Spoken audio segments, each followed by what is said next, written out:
নমস্কার বন্ধুরা, আমি আবার চলে আসলাম নতুন ভিডিও নিয়ে, নতুন এপিসোড নিয়ে।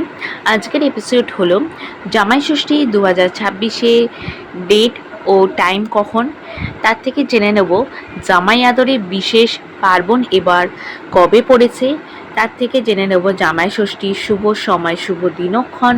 আরও জানব জামাই ষষ্ঠীর রীতিনীতি, জামাই ষষ্ঠীর গুরুত্ব, কি কি উপকরণ লাগে, জামাই ষষ্ঠীর লোককথা।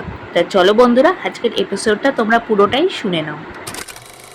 মায়ের মঙ্গল কামনায় শাশুড়ি মায়েরা এই ব্রত পালন করেন। মূলত জামাই ষষ্ঠী উৎসবকে ঘিরে যুগ যুগ ধরে বাঙালি বাড়িতে পালন হয়ে আসছে নানা আচার অনুষ্ঠান।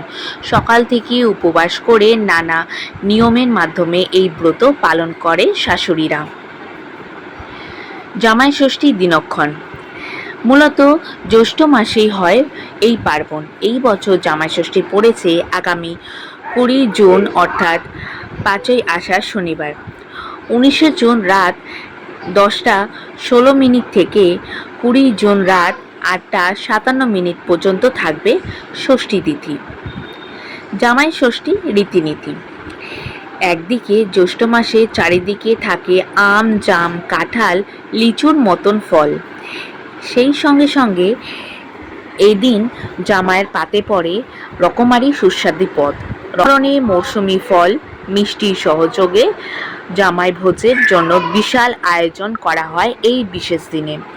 বলাই বাহুল্য বছরে এই দিনটা শ্বশুরবাড়ি স্পেশাল জামাইয়ের আদরের অপেক্ষায় থাকেন সকল জামাইরাই। জামাই ষষ্ঠীর গুরুত্ব। বাঙালি হিন্দু সমাজে জামাই ষষ্ঠীর গুরুত্ব অনেক। সারা বছর সকলে অপেক্ষা করে থাকেন এই উৎসবের জন্য। নতুন বস্ত্র, উপহার, ফল ফলাদি, পান সুপারি, ধান, দুব্বা, বাঁশের কুড়ল, তালের পাখা, করম চা দিয়ে শাশুড়ি মায়েরা উদযাপন করেন জামাই ষষ্ঠী। তবে বর্তমানে সকলে ব্যস্ততার মধ্যে বহু রেস্তোরাঁ আয়োজন হচ্ছে বিশেষ জামাই ষষ্ঠী, আর সকলে সেই আদরের যত্নে আপ্যায়ন করেন আদরের জামাইকে। কী কী উপকরণ লাগে? নতুন বস্ত্র, ফল ফলাদি, পান সুপারি, ধান, 108টা দুব্বা, বাঁশের কুড়ল, করম চা, ফল, তালের পাখা উপহার দিয়ে শাশুড়ি মায়েরা উদযাপন করেন জামাই ষষ্ঠী। জামাই ষষ্ঠীর লোককথা। জামাই ষষ্ঠী নিয়ে জড়িয়ে আছে বেশ কয়েকটি প্রচলিত কথা ও মতভেদ। অনেকে মনে করেন ভারতবর্ষে এক সময় এক সংস্কার প্রচলিত ছিল যে কন্যা যতদিন না পুত্র সন্তানের জন্ম দেবে তার বাবা মা তার গৃহে পদার্পণ করবেন না। তাই জ্যৈষ্ঠ মাসে শুক্লা ষষ্ঠীতে বেছে নেওয়া হয় জামাই ষষ্ঠী হিসাবে। প্রথার মাধ্যমে মেয়ের মুখ দর্শন হবে তাদের এই আশায়।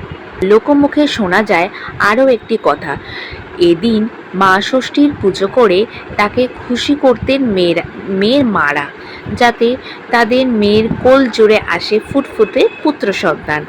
বর্তমানে এই সংস্কারে অনেক পরিবর্তন হয়েছে। মা ষষ্ঠী পুজো ও জামাইয়ের আদরের জন্য এই পার্বণের নামকরণ হয় জামাই ষষ্ঠী।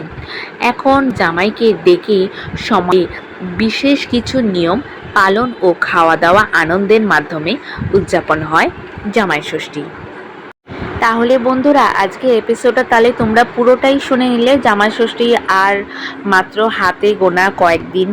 জামাই ষষ্ঠীর শুভ সময়, শুভ দিন, জামাই ষষ্ঠী কী কী উপকরণ লাগে, জামাই ষষ্ঠীর গুরুত্ব, জামাই ষষ্ঠীর লোককথা। তাহলে চলো বন্ধুরা, আজকে আমি আমার ভিডিওটাকে এখানটায় এন্ড করলাম। তোমাদের যদি আমার ভিডিওটা ভালো লেগে থাকে, ভিডিওটাকে একটা লাইক করে দেবে আর কমেন্ট করে দেবে, আর কেমন লাগলো ভিডিওটাকে শেয়ার করে দেবে। আর তোমরা যদি আমার ইউটিউবের নতুন বন্ধু হয়ে থাকো, আমার চ্যানেলটাকে একটা সাবস্ক্রাইব করে দেবে। সাবস্ক্রাইবে থাকা পাশে বেল আইকনটা প্রেস করে দিলে নোটিফিকেশান তোমাদের কাছে চলে যাবে সেই ভিডিওগুলো তোমরা দেখতে পারো। তাহলে আমি আমার ভিডিওটাকে এখানটা এন্ড করলাম। নতুন ভিডিও নিয়ে খুব তাড়াতাড়ি দেখা হচ্ছে পরের ভিডিওতে। ভালো থাকবেন, সুস্থ থাকবেন, নমস্কার।